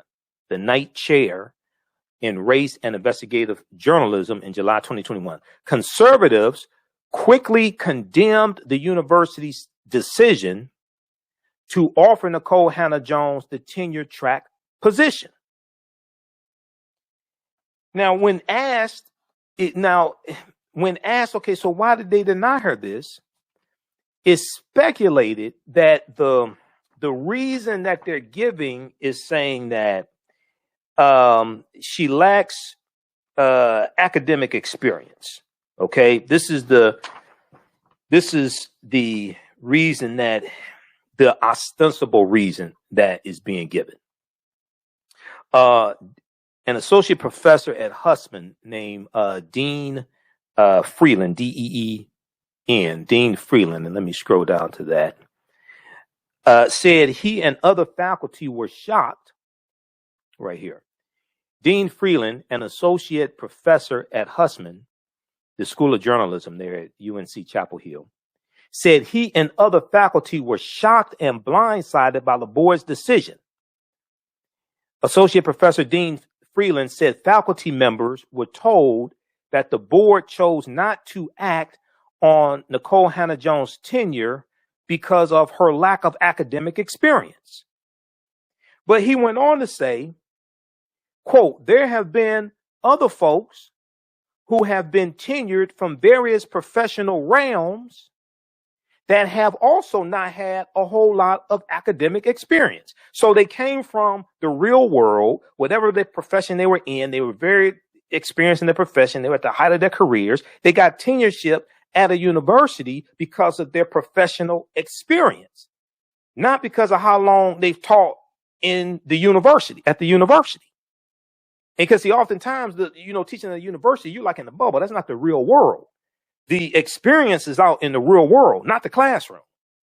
She has real world experience. Even though I disagree with her on some things, she has real world experience. So she's more than qualified to be a tenured professor.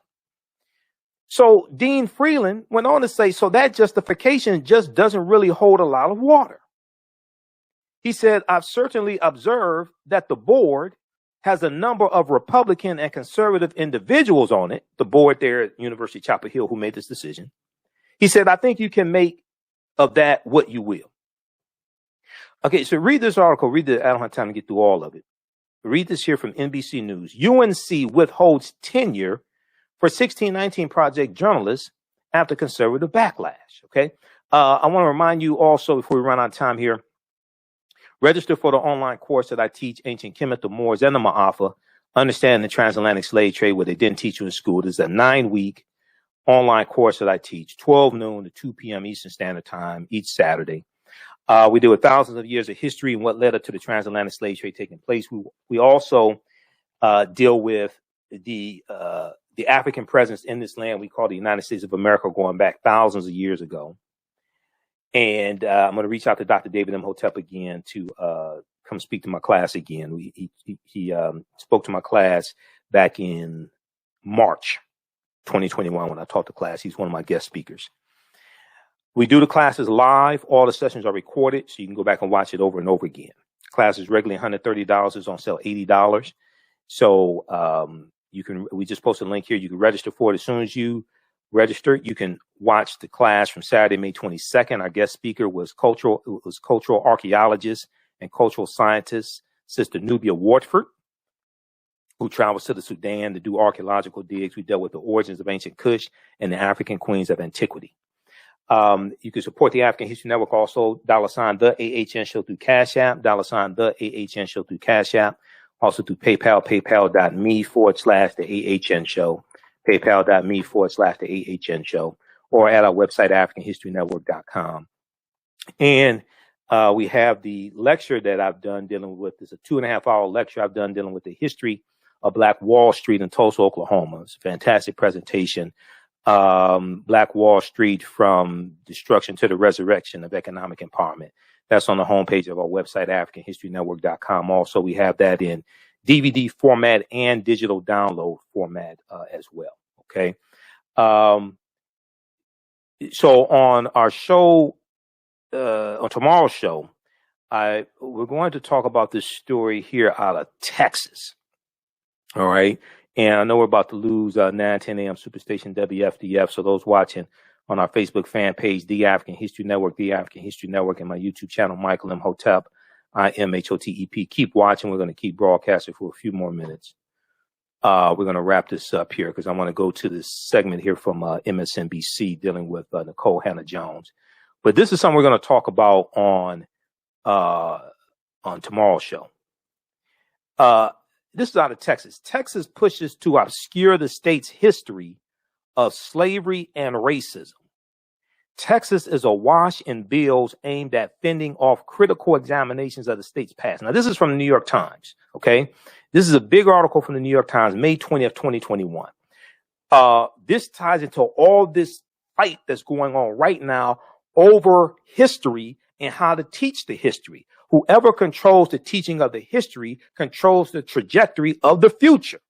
This is why you have Republicans trying to shut down the teaching of critical race theory, attacking the 1619 Project, trying to shut down teaching about the history of slavery. And this ties directly into the policies that people craft and people support and who they vote into office. Okay, we're out of time here on 9:10 a.m. Superstation WFDF. Remember, right now it's correct wrong behavior is not over till we win. Wakanda forever. We'll talk to you tomorrow night. Peace. All right, stand by, everybody. We're going to keep going here for a few more minutes. How's everybody doing? Okay, I want to go to this last segment here. And they talked, dealing with Nikole Hannah-Jones, they talked about this on The Beat with Ari Melber. And Dr. Jason Johnson was sitting in for Ari Melba. This is from Friday, May 21st, 2021. So all of this is connected. The laws, the policies, racism, systemic racism, the teaching of the history, all of this is connected. Okay, how's everybody doing? Okay, let me see who we're going to go to this clip here and wrap this up. I'm tired. It's been hectic. I have a lot of work to do. Okay, we got Brother Kabaka in Detroit. Who else do we have here?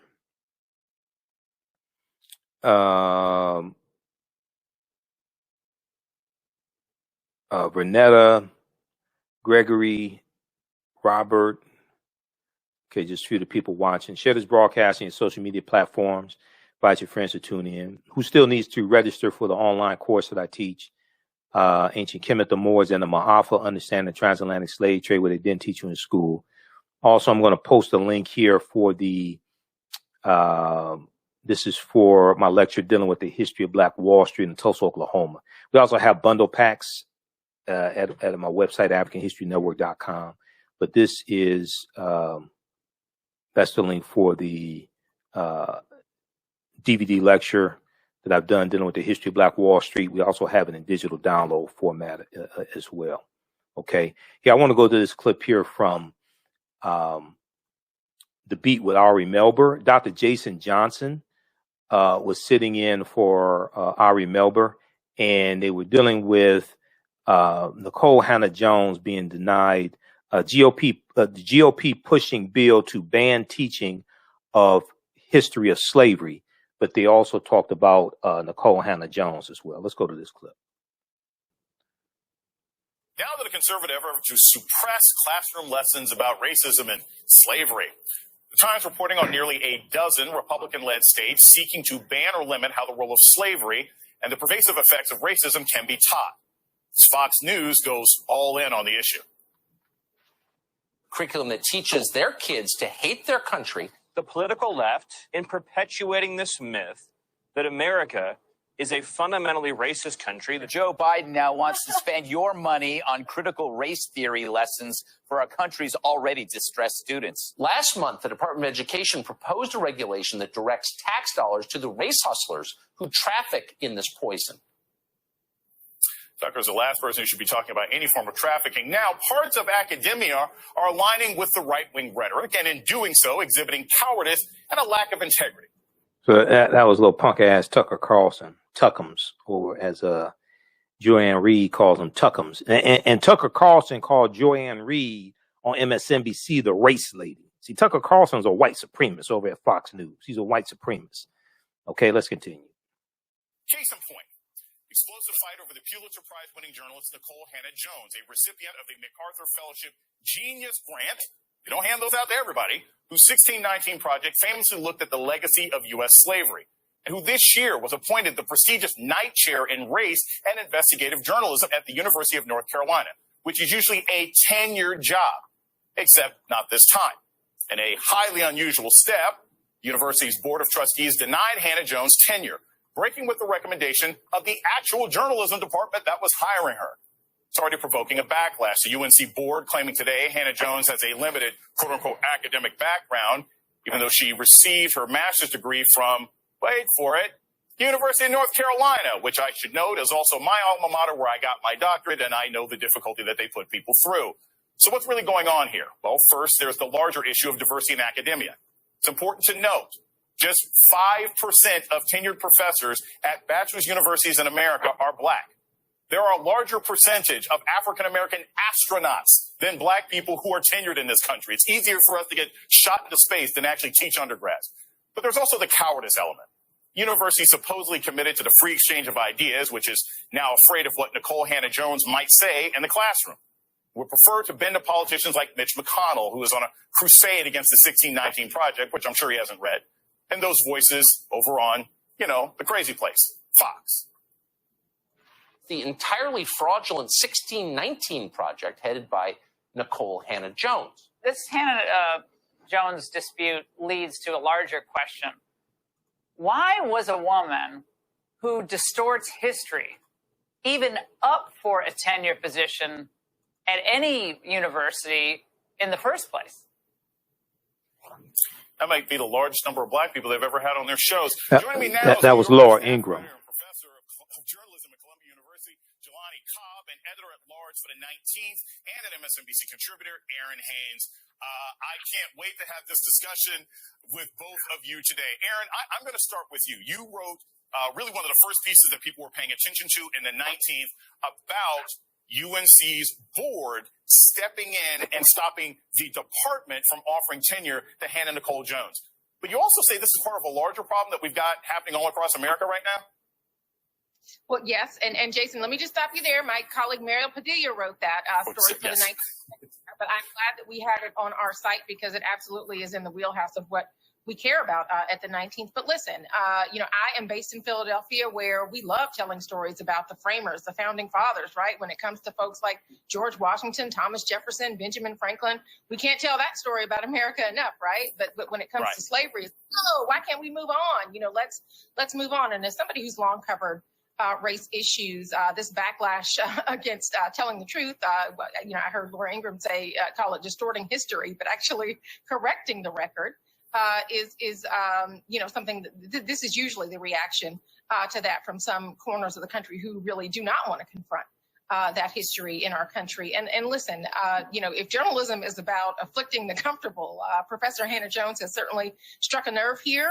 That is a nerve that has been struck among members of Congress. It is a nerve that has been struck among, folks at the state house level that are trying to ban 1619 from curriculums at the state level. And now it appears to have struck a nerve with these folks at the North Carolina university system who, feel that somebody who is frankly overqualified and whose credentials would certainly stack up, I would think, against any of the night chairs that are teaching journalism at their esteemed program of which she is, an alum, are now somehow, shifting the goalpost and changing the rules. I want to follow up on this. So you've got all these state governments who are like, we're going to stop the teaching of the 1619 project, which to me is equivalent of saying we're going to stop ninja lessons in gym, right? Like what is the school system that's demanding that students learn the 1619 project? It seems to me that a lot of this anger is simply about the existence of the work because they can't seem to show any examples of where white kids in America are being taught to hate themselves.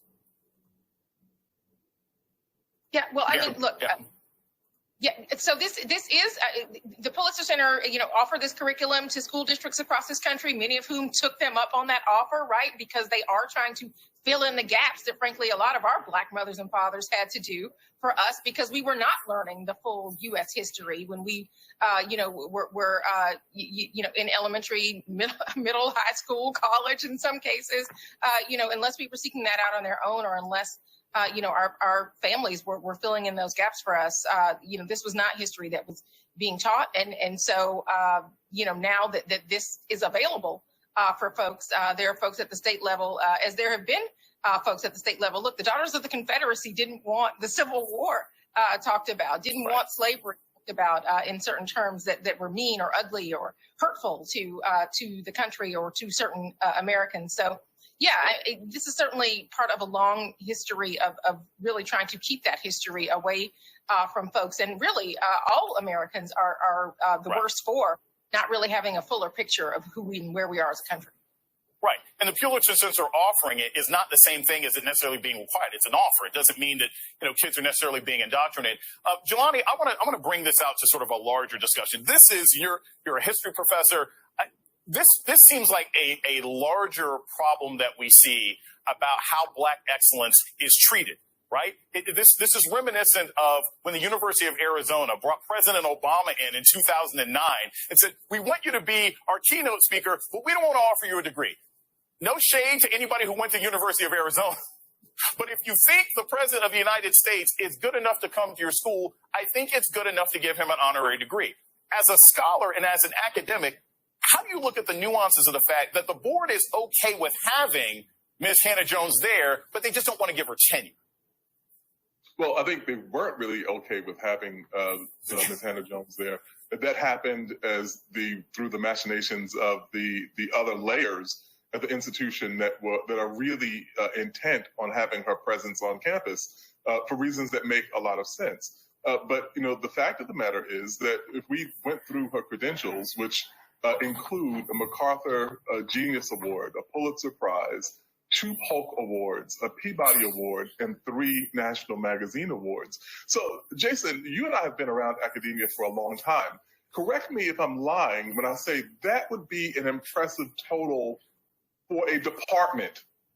Yes, if you exactly. That many accolades in your department, you would be doing well. This is one individual, so absurdly overqualified for the position that it only makes more glaring the illogic of the position that the board took.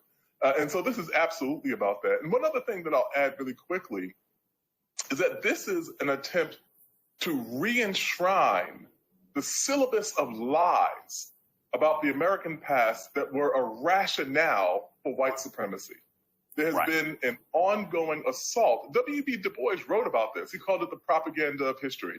And you should go back and read that essay in Black Reconstruction. This has been the fundamental calling of Black historians in this country to add a corrective to the record so that we might actually present a brief for non-racial democracy in this country. So this is why this is a much bigger issue than a single tenure case at a single institution. This is about democracy, this is about academic freedom, and this is about freedom of the press. And as our mutual colleague Adam Sewer recently wrote in The Atlantic, using the state to try and suppress this information, it's not going to work. This will simply make us fight harder. Thank you guys so much. Jelani Cobb, Aaron Haynes, thank you so very much. All right. So that was from MSNBC. That was from The Beat with Ari Melber. That was Dr. Jason Johnson sitting in for Ari Melber, May 21st, 2021. Also read this article. We've talked about this article here the past couple of weeks. How Trump ignited the fight over critical race theory in schools. How Trump ignited the fight over critical race theory in schools. This is from NBC News. This is from May 10th, 2021. Okay. Republican lawmakers across the country have proposed bills to ban critical race theory in K through 12 schools. Here's what that really means. And they talk about going back to 2020. They talk about the 1619 Project, attacks on that. But they talk about the September 2020 memo. Conservative leaders have been accused of using the decades-old academic term critical race theory, initially intended to recognize the systemic racism inherent in American life. They use the term, Republicans use the term critical race theory as a catch-all for anti-racism and diversity efforts. Most of them don't know what critical race theory is. The proposed policies mimic former President Trump's September 2020 memo ordering the Office of Management and Budget to stop funding training on critical race theory for federal employees, calling it a propaganda effort. Around the same time, Trump condemned the 1619 Project, and the Pulitzer Prize winning project for the New York Times, led by reporter Nikole Hannah-Jones, that holds America was truly founded not in 1776, but 1619, when the first enslaved African people were brought to the colonies. Well, that's the British colony, because we know the Spanish were taking Africans into the territory we call South Carolina in 1526, and we know that African people were in this land. The Khoisan, who come from Southern Africa, they were here going back at least 51,700 years ago. And this is who Dr. David Imhotep talks about in the book, The First Americans Were Africans, Documented Evidence, because we were in this land before Native Americans even came into existence. This does not mean the transatlantic slave trade did not happen. Yes, it did, but we were here for tens of thousands of years before the transatlantic slave trade even took place. This is why you have to understand the chronology of the history. Okay, but the 16, okay, so educators embraced this message and began utilizing the 1619 Project and looking for resources to teach a more holistic history of the country. Trump rebuked the project, the 1619 Project, as a warped, distorted portrayal of American history. Both the memo, the September 2020 memo from the Trump administration, and this attack sparked the commission on the 1776 report, meant to combat the contents of the 1619 Project. The countrywide uprisings in the wake of the death of George Floyd, and we're coming up on the commemoration of the one-year anniversary, May 25th, only fueled the matter, with pundits debating the nation's fraught history of